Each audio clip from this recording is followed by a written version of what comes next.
And we begin with an NBC 15 reality check, a new effort to keep our most violent offenders behind bars until their trials. Mobile City and County's top law enforcers joined State Representative Chip Brown today and announced a proposed amendment to Alabama's Constitution.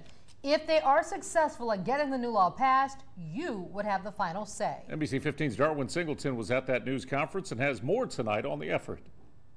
Back in October, Patrick Johnson had a lot to say as he was taken to Metro Jail, accused of murder. I don't want to hear who was Toyota. He lied on me.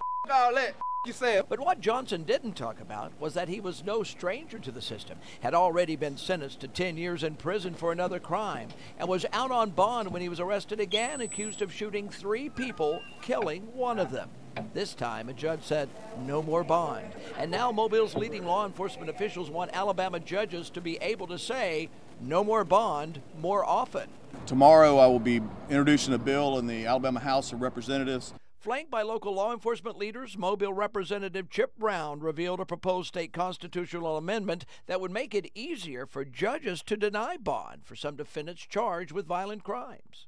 Under the Constitution, the only time a judge can deny bail for a defendant is when the defendant is charged with a capital crime.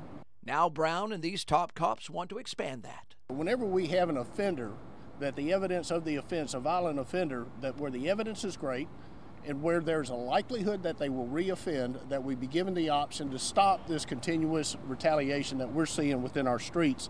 Representative Brown says they're modeling this amendment after a law in Florida, and they believe it will meet federal constitutional muster if it becomes law in Alabama, something that won't happen unless both lawmakers and you, the voters, approve. It's something that's been on DA Ashley Rich's wish list for a long time. I have to turn around to the victims' families who've lost a loved one, who can't speak to their loved one anymore and go, I am so sorry, but he just got a bond. Rich tells me if the proposed constitutional amendment gets to you, the voters, she thinks you'll pass it. The citizens have heard me be so frustrated over and over again on the news that they'll go, hey, here's something we can do to help. We will cast our vote for this. In Mobile, Darwin Singleton, NBC 15 News.